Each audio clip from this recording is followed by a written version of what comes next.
بسم الله الرحمن الرحيم إن الحمد لله نحمده ونستعينه ونستغفره ونعوذ بالله من شرور أنفسنا ومن سيئات أعمالنا من يهده له فلا مضل له ومن يضلل فلا هادي له وأشهد أن لا إله إلا الله وحده لا شريك له وأشهد أن محمدا عبده ورسوله صلى الله عليه وسلم يا أيها الذين آمنوا اتقوا الله حق تقاته ولا تموتن إلا وأنتم مسلمون يا أيها الناس اتقوا ربكم الذي خلقكم من نفس واحدة وخلق منها زوجها وبث منهما رجالا كثيرا ونساء واتقوا الله الذي تسألون به والأرحام إن الله كان عليكم رقيبا يا أيها الذين آمنوا اتقوا الله وقولوا قولا سديدا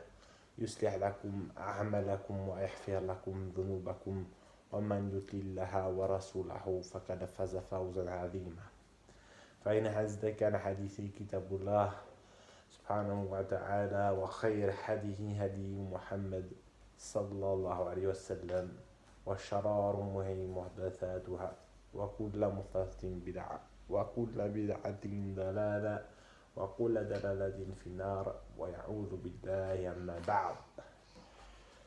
Assalamu alaikum wa rahmatullahi ta'ala wa barakatuh. Ikhwa akhawat, alhamdulillah, on se retrouve aujourd'hui pour suivre le livre Al-Qawl al-Mufid, leçon de Tawhid. On va reprendre bi'idhnillahi ta'ala avec la leçon 19. Al-Ihsan, l'excellence, comprend un seul pilier. On va parler de l'Ihsan, on avait vu Al-Islam, la soumission, Al-Iman, la foi, et Al-Ihsan, l'excellence tout au-dessus. Alors, sache que lorsque Jibril, alayhi salam, l'ange Gabriel, a questionné le prophète, sallallahu alayhi wa sallam, au sujet de Al-Ihsan, l'excellence, il lui a répondu: Al-Ihsan consiste à adorer Allah comme si tu le voyais, car si tu ne le vois pas, lui te voit. Cheikh Mohammed ibn Salih ibn Uthaymin, qu'Allah lui fasse miséricorde, dit comme dans son recueil de fatwa: Al-Ihsan est le contraire de la malfaisance. Al-Ihsan consiste à ce que la personne déploie ses efforts dans le bien et se préserve de commettre le mal. Elle dépense donc ses biens, sa science et de son rang et de sa personne dans l'intérêt des serviteurs d'Allah. Voilà, alors vraiment l'Ihsan, c'est le plus haut point de la foi, c'est vraiment quand tu es arrivé dans qu'Allah nous l'accorde. Un jour, c'est vraiment quand tu arrives dans un état où tu fais beaucoup plus de bonnes œuvres, d'œuvres salutaires que de péchés. Vraiment que tes péchés, tu les as réduits vraiment à quelque chose de très insignifiant comparé au nombre de bonnes œuvres que tu accompliras. Pour ce qui est de ses biens, alors on parle de celui qui dépense ses biens, sa science, son rang, et celui qui dépense de ses biens, la personne qui dépense de ses biens dans le bien, donne des aumônes et s'acquitte de la zakat. Et la meilleure forme d'ihsan concernant les biens est la zakat. La zakat, c'est de ce qu'on prélève une fois par année. On rappelle, c'est un prix d'islam, c'est de l'argent qu'on prélève une fois par année aux riches pour donner aux pauvres. C'est quelque chose d'obligatoire pour tous ceux qui ont les moyens de payer. De plus, et la zakat, car elle est un des piliers de l'islam et l'un de ses édifices primordiaux. De plus, l'islam de la personne ne se réalise qu'avec elle. Enfin, la zakat est la dépense la plus aimée d'Allah subhanahu wa ta'ala, puis suivent les dépenses obligatoires faites pour sa femme, sa mère, son père, ses enfants, ses frères, les enfants de ses frères, ses sœurs, ses oncles paternels, ses tantes paternelles, ses tantes maternelles, etc. Puis suivent les aumônes faites aux pauvres et aux autres personnes les méritant, comme par exemple les étudiants en sciences religieuses. Alors voilà, là, au début, les aumônes, on doit en savoir, c'est d'abord aux gens besogneux de ta famille. Ensuite, c'est pour les les pauvres, les indigents, les besogneux, et aussi pour les étudiants en sciences qui... Voilà, quand tu finances un étudiant en sciences, tu dépenses ton argent dans le sentier d'Allah avec obéissance envers ton Seigneur. Et ça, c'est une très bonne chose. Quant à son rang, la personne qui dépense de son rang dans le sentier d'Allah, les personnes ont en effet des rangs différents, comme ceux qui ont une position notable auprès de celui qui a de l'autorité. Si quelqu'un s'adresse à eux en leur demandant d'intercéder en sa faveur auprès de cette personne influente, alors ceux-ci l'aident soit en repoussant de lui un mal, soit en lui étant d'une quelconque utilité.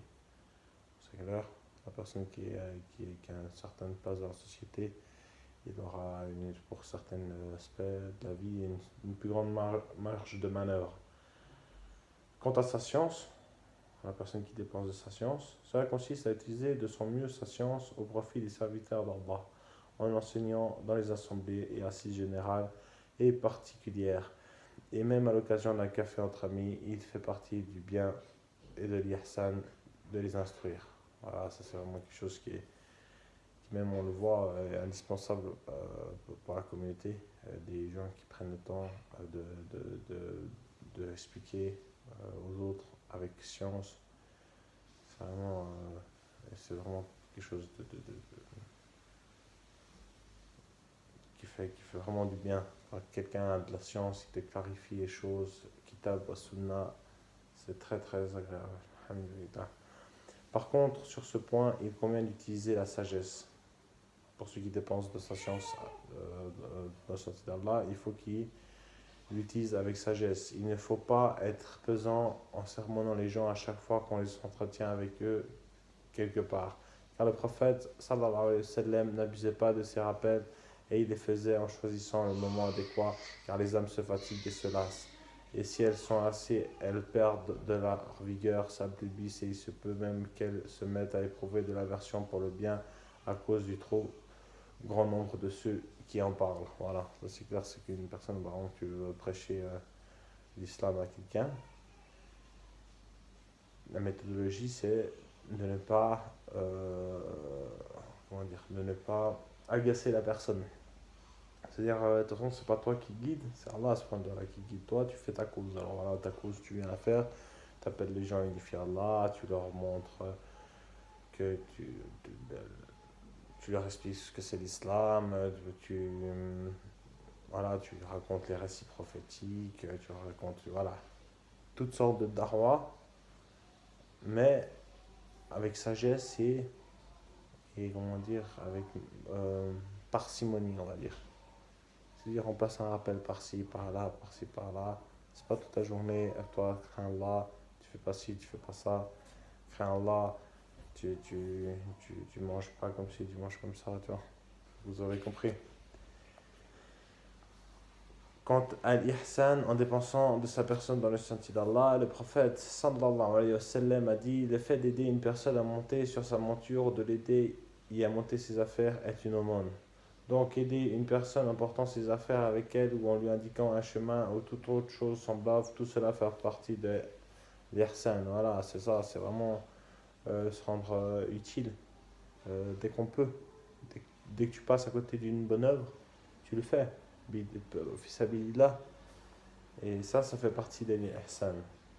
Parce que tu vas le faire, c'est pas tu vas le faire parce que tu es gentil avec la personne, non, c'est que tu le fais car tu sais que Allah voit tes œuvres et que tu seras récompensé pour le bien que tu fais. C'est pour cela que cela fait partie de l'ihsan. En ce qui concerne l'ihsan dans l'adoration d'Allah, il consiste à adorer Allah comme si tu le voyais.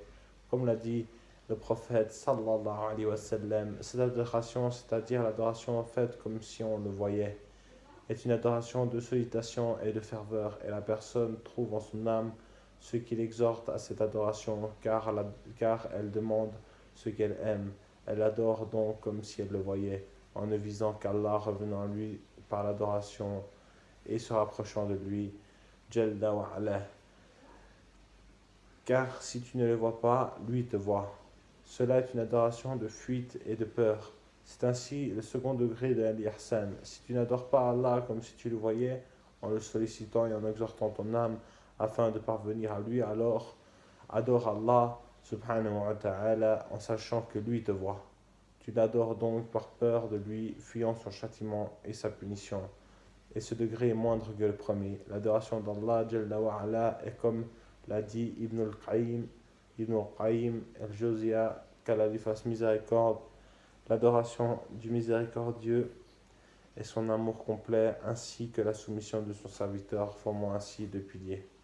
L'adoration est donc basée sur deux principes, un amour complet, une soumission complète. Voilà. Le premier, voilà, le plus haut degré encore dans l'ihsan, dans l'adoration, c'est le fait vraiment d'adorer Allah comme si tu le voyais, que tu es sûr que tu as la certitude, il y a la règle, que tous tes paroles, tous tes actes, tous tes gestes sont écrits auprès d'Allah, que vraiment tu as une certitude dans tes œuvres, que tu as tout en une bonne intention, que vraiment qu'Allah nous accorde cet état d'âme. C'est le bonheur vraiment absolu. C'est vraiment chaque chose que tu vas faire dans ta vie, chaque aspect de ta vie, chaque moment, tu vas être dans l'adoration d'Allah. Et un degré moindre, c'est le fait, vraiment, si tu n'arrives pas à ce niveau de certitude, de yaqin, tu œuvres comme en sachant qu'Allah subhanahu wa ta'ala te voit et que si tu fais du mal, tu risques le châtiment. Qu'Allah nous en préserve. Voilà ce que j'avais à dire pour cette citation. Alors, les deux piliers, un amour complet, une soumission complète. Il y a donc dans l'amour la sollicitation et dans la soumission la peur et la fuite. Tel est l'ihsan dans l'adoration d'Allah Jalla wa Ala. Et si la personne adore Allah de cette façon, elle sera alors sincère envers lui, subhanahu, ne désirant nullement par son adoration se faire voir ou entendre ou être couverte d'éloges, peu importe si les gens sont au courant de ce qu'elle fait ou pas, cela lui est égal. Elle parfait ses adorations, quoi qu'il en soit. Fin des propos de Cheikh Mohammed ibn Salih ibn Uthaymin. Je dis en résumé que l'ihsan est le contraire de la malfaisance. L'ihsan se divise en deux parties, l'ihsan envers les créatures et l'ihsan dans l'adoration du Créateur. Quant au premier, qui est l'ihsan envers les créatures, il concerne quatre choses: les biens, le rang, la science et sa personne. Quant au second, qui est l'ihsan dans l'adoration du Créateur, il possède deux degrés. Adorer Allah comme si tu le voyais, et ceci est l'adoration de celui qui sollicite sa miséricorde et son pardon. Car si tu ne le vois pas, lui te voit, et ceci est l'adoration de celui qui fuit son châtiment et son feu. Qu'Allah nous en préserve. Voilà, alors c'est clair. J'espère que.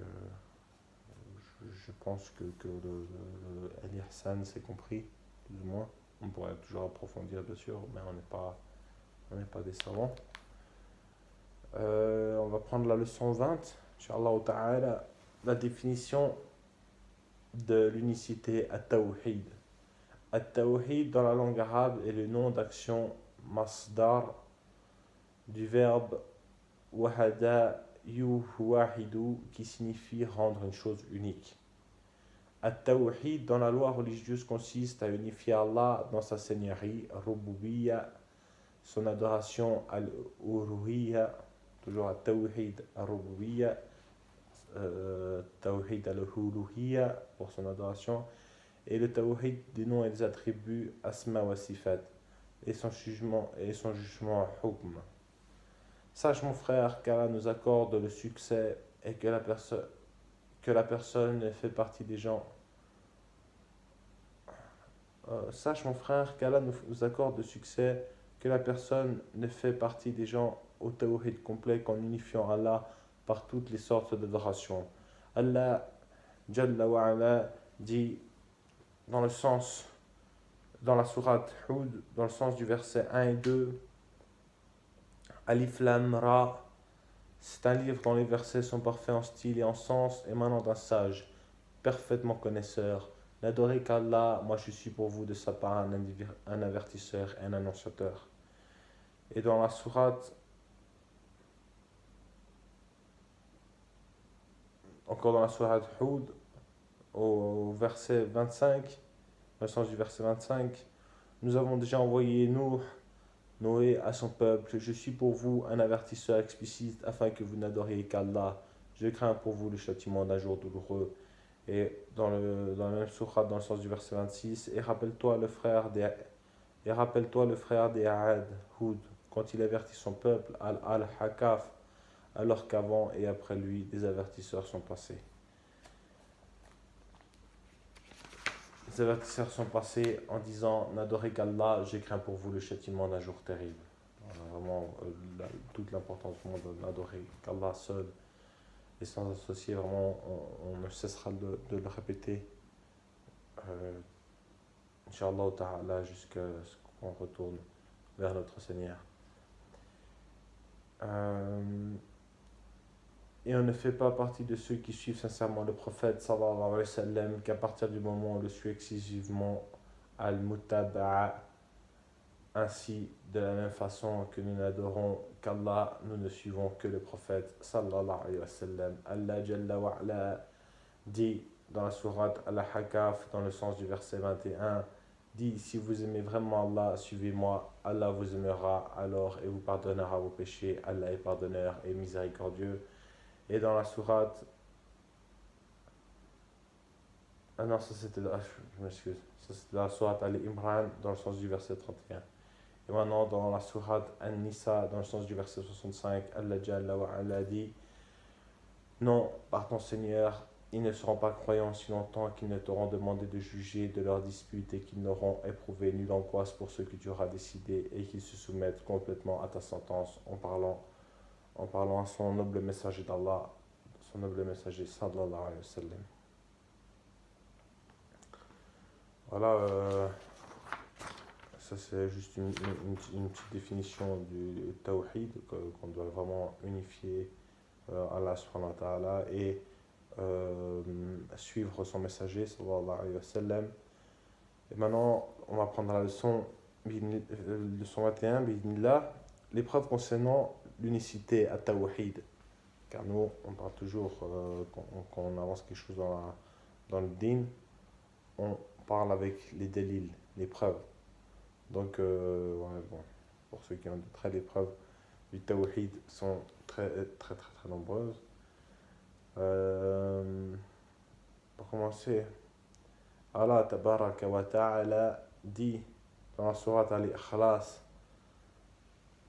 dans le sens du verset, dans tous les sens du verset, dit il est Allah unique, Allah le seul à être imploré pour ce que nous désirons, il n'a jamais engendré, n'a pas été engendré non plus, et nul n'est égal à lui.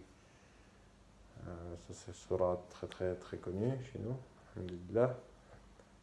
Dans surat Al-Isra, le voyage nocturne, dans le sens du verset 46, et quand dans le Coran tu évoques ton Seigneur l'unique, il tourne le dos par répulsion. Ceux qui tournent le dos par répulsion, c'est les mécréants, bien clair. Dans surat Az-Zumar, dans le sens du verset 45, et quand Allah est mentionné seul, sans associé, les cœurs de ceux qui ne croient pas en l'au-delà se crispent, mais quand on mentionne ceux qui sont en dehors de lui, voilà qu'ils se réjouissent. Et dans la sourate Ghafir, dans le sens du verset 12, il en est ainsi, car lorsqu'Allah est invoqué seul, sans associé, vous ne croyez pas. Et si on donne des associés, alors vous croyez. Les jugements n'appartiennent qu'à Allah, le très haut, le très grand. Ce qui est à retenir des versets sont les termes uniques, ahad et seul, wahadou. Alors vraiment, toujours ça revient. Il est Allah, l'unique, le dominateur suprême. Allah, point de divinité à part lui. Allah, nulle divinité autre que lui. Il y en a des versets et des versets. Alhamdulillah, Rabbil Alamin. Dans la sunna relatif à ce chapitre, d'après Ibn Abbas, Le messager d'Allah sallallahu alayhi wa sallam a dit à Mu'ad, lorsqu'il l'a envoyé au Yémen, tu vas te présenter un peuple parmi les gens du livre. La première chose à laquelle tu devras les appeler est d'unifier Allah Jalla wa ala. Alors comment c'est ça, voilà, c'est la première chose qu'on fait quand on fait da'wah, que ce soit des chrétiens, des juifs, des bouddhistes, de tout ce qu'on veut, on leur parle du tawhid.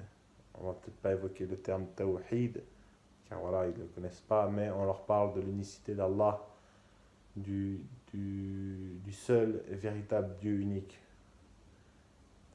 D'après Tariq ibn Hashim, radiyallahu anhu, j'ai entendu le messager d'Allah sallallahu alayhi wa sallam dire: celui qui unifie Allah et mécroit en tout ce qui est adoré en dehors de lui, ses biens et son sang sont sacrés, et son jugement revient à Allah. Ça, c'est un hadith qui est très, très connu, qui est répandu. Il existe sous plusieurs versions. Il y a beaucoup de compagnons binillah qui ont rapporté ce hadith. D'après Ibn Umar, radiyallahu anhu, le messager d'Allah sallallahu alayhi wa sallam a dit: l'islam est bâti sur 5 piliers, sur le fait d'unifier Allah, d'accomplir la salat, de s'acquitter de la zakat, de jeûner le mois de Ramadan et d'accomplir le Hajj, le pèlerinage. Abdallah ibn Amr ibn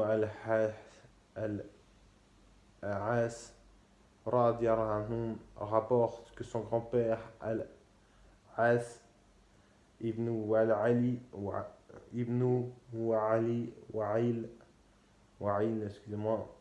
avait fait le serment dans la période d'ignorance al-Jahiliya de sacrifier 100 chameaux.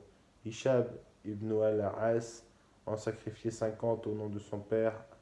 Am questionna le prophète sallallahu alayhi wa sallam au sujet des 50 restants et il dit: alors sallallahu alayhi wa sallam, concernant ton père, s'il avait reconnu l'unicité d'Allah at-Tawhid, alors le fait que tu jeûnes et fasses des aumônes en sa faveur lui aurait été profitable.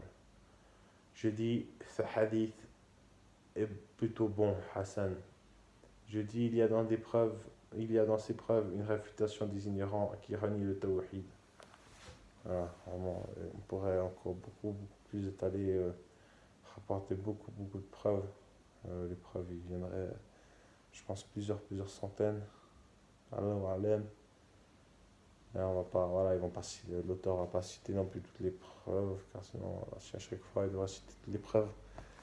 On va difficilement lire ce livre. On va prendre le 122. Voilà, en fait, tout ce qu'on dit, ça va être se détailler toujours au fil du livre. Et au final, c'est très complet. Après, bien sûr, c'est un livre qui mérite de s'attarder un peu, de l'étudier, de le reprendre, de recommencer. Vraiment, il y a beaucoup de bien. Alhamdulillah. Le 122, je pense qu'on va faire le 122. Et puis, on va s'arrêter là pour ce soir. Avec... Voilà, comme ça, là, c'est le 122 at-Tawhid se divise en 4 parties. Comme ça, il définit un peu les 4 parties. Et ensuite, on va, Inch'Allah ta'ala, dans le prochain cours, prendre toutes les parties du Tawhid et on aura déjà bien détaillé ce que c'est at-Tawhid. Alors, sache mon frère qu'Allah nous raffermit sur la vérité que le Tawhid se divise en 4 parties qui sont Tawhid al-Rububiyya, l'unicité dans la seigneurie, Tawhid al-Uluhiyya, l'unicité dans l'adoration, Tawhid al-Asma wa Sifat, l'unicité des noms et des attributs, Tawhid al-Mutabba'a, l'unicité de conformité avec la Sunna. Et ces 4 parties se trouvent toutes dans la sourate Al-Fatiha. Quant à la parole d'Allah, Jalla wa ala, Bismillahirrahmanirrahim, on y trouve, Bismillahirrahmanirrahim, dans le sens du verset, au nom d'Allah, le tout miséricordieux, le très miséricordieux, on y trouve le Tawhid al-Uluhiyya, l'unicité dans l'adoration, et le Tawhid al-Asma wa Sifat, l'unicité dans ses noms et ses attributs. Quant à sa parole, le louange à Allah, Seigneur de l'univers, Alhamdulillahi Rabbil Alamin, on y trouve le Tawhid al-Uluhiyya, l'unicité dans l'adoration, Tawhid al-Rububiyya, l'unicité dans la seigneurie, et Tawhid al-Asma wa Sifat, l'unicité dans ses noms et ses attributs. Voilà, rien que dans ce petit verset, Alhamdulillahi Rabbil Alamin, on a les trois types de Tawhid. Louange à Allah, l'unicité dans l'adoration, Seigneur de l'univers, dans l'unicité dans sa seigneurie, mais aussi le Seigneur, le nom du Seigneur, le Tawhid dans les noms et les attributs. Quant à sa parole, subhanahu wa ta'ala, dans le sens du verset Ar-Rahman Ar-Rahim, Maliki Yawmiddin, dans ces deux versets en fait, Ar-Rahman Ar-Rahim, Maliki Yawmiddin, on y trouve le Tawhid al-Asma wa Sifat, l'unicité des noms et des attributs, et le Tawhid al-Rububiyya, l'unicité de la seigneurie. Voilà, le maître Maliki Yawmiddin, ça c'est dans sa seigneurie. C'est lui qui est le seigneur du jour de la résurrection. Et Ar-Rahman Ar-Rahim fait partie de ses noms et ses attributs. Ar-Rahman, le tout miséricordieux, Ar-Rahim, le très miséricordieux. Et en fait, qui veulent dire la même chose, mais qui sont un petit peu nuancés, le premier étant un peu plus élevé que le second. Ar-Rahman, il englobe plus la miséricorde qu'Ar-Rahim. Je ne peux pas vous le détailler, je ne connais pas le tafsir, je ne connais pas. Et dans le prochain verset, dans le cinquième verset, le sens du verset 5 de la sourate al-Fatiha, c'est toi seul que nous adorons et c'est toi seul dont nous implorons le secours. Iyyaka na'budu wa iyyaka nasta'in. On y trouve le Tawhid al-Uluhiyya, l'unicité dans l'adoration. C'est toi seul que nous adorons et c'est toi seul dont nous implorons le secours. Quant à sa parole, dans le 6e et 7e verset, dans le sens du 6e et du 7e verset de la sourate al-Fatiha, guide-nous dans le droit chemin, le chemin de ceux que tu as comblés de faveur, non pas de ceux qui ont couru ta colère ni des égarés.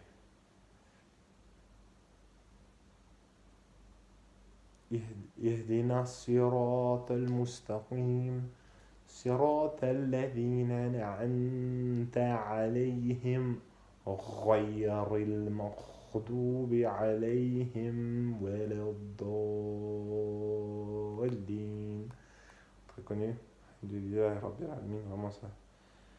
Alors cette sourate qu'on est censé réciter minimum 17 fois par jour, hein, dans chaque rakat, contient toutes les sortes de tawhid. Car dans ce dernier verset, on y trouve le tawhid al-Uluhiyya et le tawhid al-Mutabba'a, l'unicité dans la conformité de la sunna. Car guide-nous dans le droit chemin, le chemin de ceux que tu as comblés de faveur, c'est ceux qui sont en conformité avec la sunna, le mutabba'a, la conformité, et non pas de ceux qui ont couru ta colère ni des égarés. Voilà. Ceux qui ne suivent pas, ceux qui ne sont pas dans la conformité. Voilà. Je crois qu'on va en arrêter pour là ce soir. C'est déjà bien, alhamdulillah. On va prendre le prochain jour, Inch'Allah, avec la leçon 23, la première partie du Tawhid ar-Rububiyya. Voilà. Alhamdulillah Rabbil Alamin. Wallahu a'lam wa ahkam. Subhanaka Allahumma wa bihamdik. Ashhadu an la ilaha illa ant. Wa astaghfirullah wa atubu ilayk. Assalamu alaikum wa rahmatullahi wa barakatuh. Inch'Allah ta'ala.